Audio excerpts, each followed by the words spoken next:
There are so many answers to the question, how do I communicate?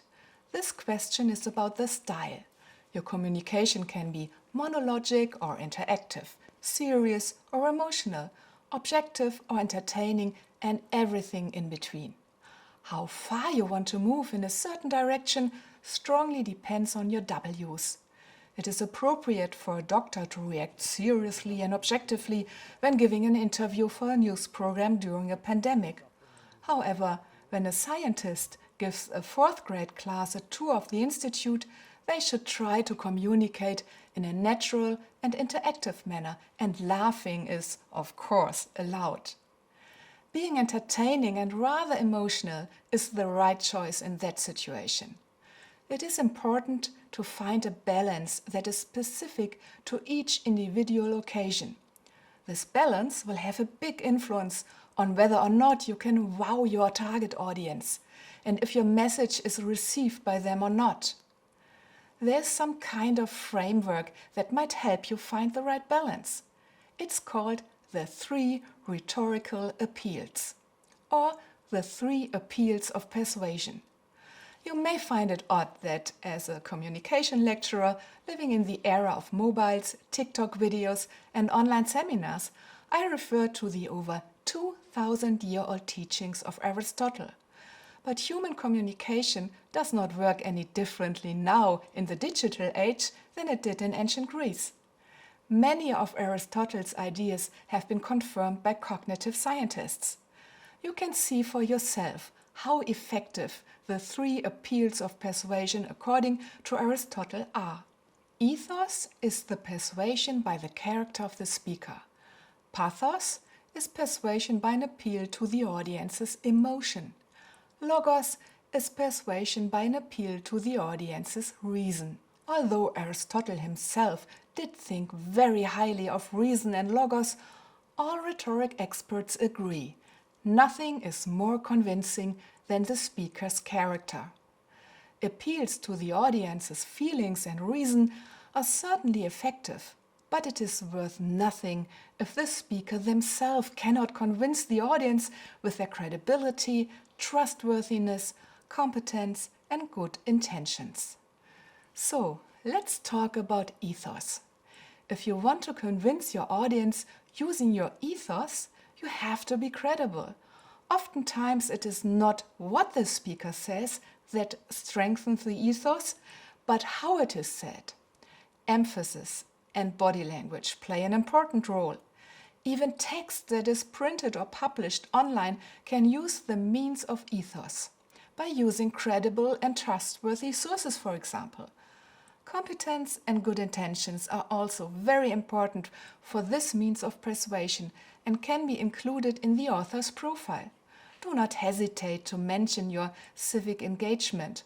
However, someone who presses such points too strongly might come across as self-involved.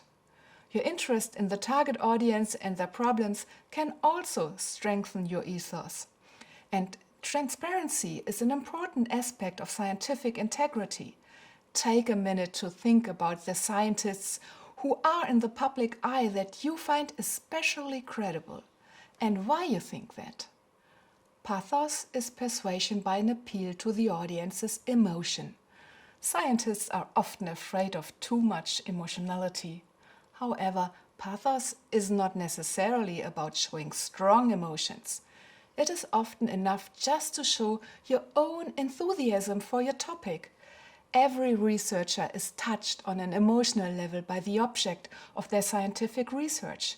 Enthusiasm and fascination can easily be transferred to the target audience.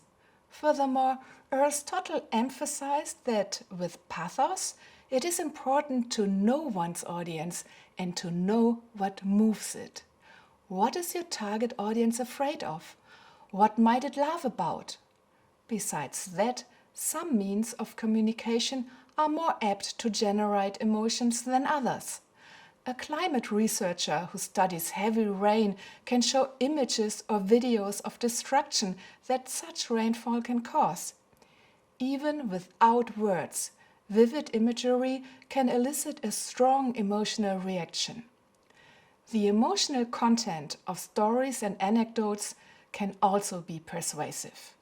Logos is persuasion by an appeal to reason. It is easy for many scientists to use logos as a means of persuasion. Aristotle himself was also fond of logos. For him, this was the persuasion through the content of the speech itself. Arguments are very significant here, and of course facts. Examples, however, can also have a convincing effect in the sense of logos. When using logos, anything that causes a eureka effect is convincing. This can sometimes even be numbers, which in most cases should be visualized for your lay audience. When it comes to logos, you always have to make sure that your presentation of this type of content is easy to understand for your audience. Avoid jargon when you have a lay audience and choose images and examples that they can relate to. On most occasions, you need to balance the three rhetorical appeals. Whether your focus lays more on pathos or logos depends on your topic and your audience. Ethos is always important. When you prepare any type of communication, it can be extremely helpful to identify ethos, pathos, and logos elements in your content. I really hope that my videos have motivated you to engage in science communication. Maybe you can participate in the next outreach activity of your institute. If there aren't plans for anything like this, find like-minded people and start your own science communication project.